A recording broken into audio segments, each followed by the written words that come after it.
working on some off-leash recall with Mabel, and I'm using an e-collar right now.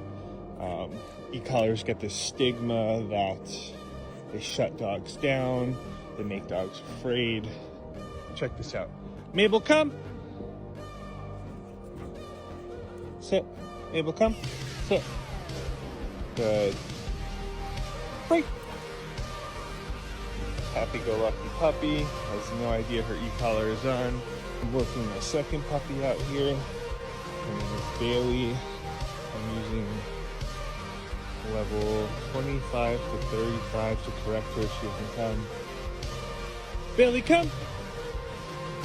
Good girl. Sit. Free. Good girl. Woohoo.